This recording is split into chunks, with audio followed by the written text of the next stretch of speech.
E parte da graduação eu fumei cannabis também. Até que uma vez, cara, eu fui descer do ônibus pra ir pra casa e eu tinha que andar umas 2 quadras. E eu cheguei em casa muito ofegante, incomodado. E normalmente, Thiago, a mudança de hábito, as pessoas muitas vezes perguntam, pô, qual que foi a virada de chave? O que que você fez ali que virou sua chave? Ler e estudar, é isso mesmo? Isso mesmo, cara. Cara, como? Não é possível. Até 2013, 2014, mais ou menos no meio da graduação de psicologia que eu fiz lá no interiorzinho, bem no interior do Rio Grande do Sul, numa cidade de 60 mil habitantes, eu acho. Eu fiz a minha graduação. Eu fumava uma carteira de cigarro por dia e bebia bastante. E parte da graduação eu fumei cannabis também. E, cara, praticamente a minha vida era isso. Era fazer uso do álcool com função realmente de embriaguez, seja em festa, final de semana com os amigos, etc. Eu era muito sedentário, um leve sobrepeso, até que um dia eu já ficava. Eu tinha esses hábitos, né? Não estudava, não dava muita bola para essas paradas, achava que todo mundo era errado e todo mundo era burro, só eu entendia das coisas e não sei o quê. Um perfil até relativamente comum de acadêmicos, né? Até que uma vez, cara, eu fui descer do ônibus pra ir pra casa e eu tinha que andar umas 2 quadras. E eu cheguei em casa muito ofegante e não tinha subida.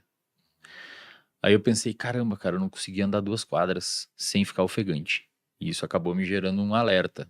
Eu, pô, mas, sei lá, mas se eu tenho que correr de um ladrão, se eu tenho que. Não tenho nem condicionamento minimamente pra sobreviver numa, sei lá, na selva.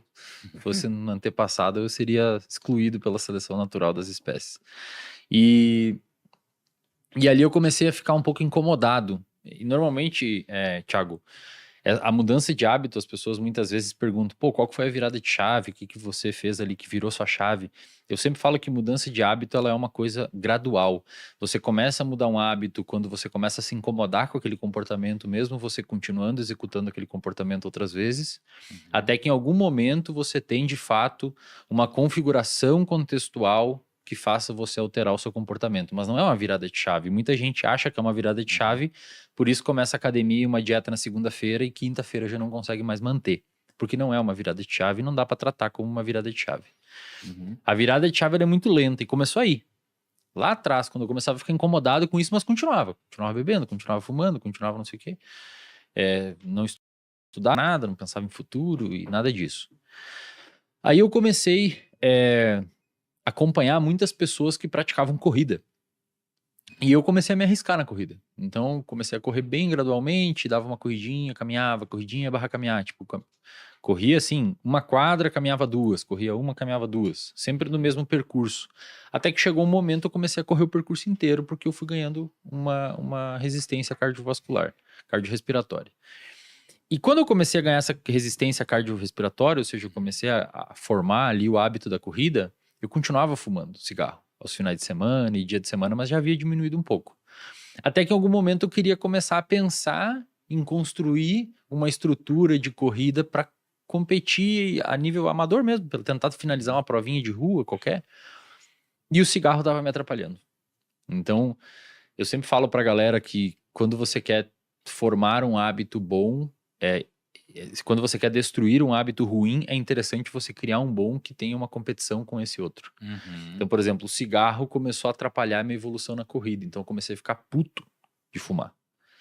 Falei, pô, não acredito, cara. Porque antes fumar cigarro pra mim tinha uma função. Uma função social, os meus amigos fumavam, então na hora do café a gente fumava, na hora do intervalo da aula a gente fumava, trocava uma ideia. Era uma função social para interagir com aquele ambiente, com aquele contexto. Então o cigarro tinha uma função legal na minha vida.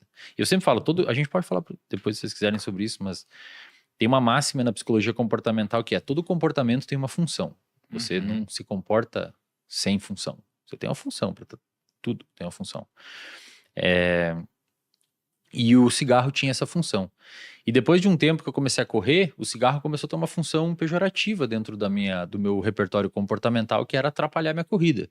Então, mesmo eu perpetuando aquele comportamento de fumar por conta de circuitos cerebrais que haviam sido formados pelo próprio poder aditivo da nicotina, eu começava a ficar irritado de fumar. É mais ou menos quem desliza na dieta feio no final de semana e fica triste depois.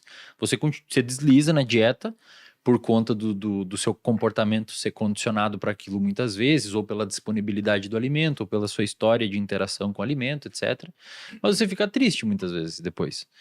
E a corrida começou a deixar o hábito do cigarro cada vez mais desinteressante para mim.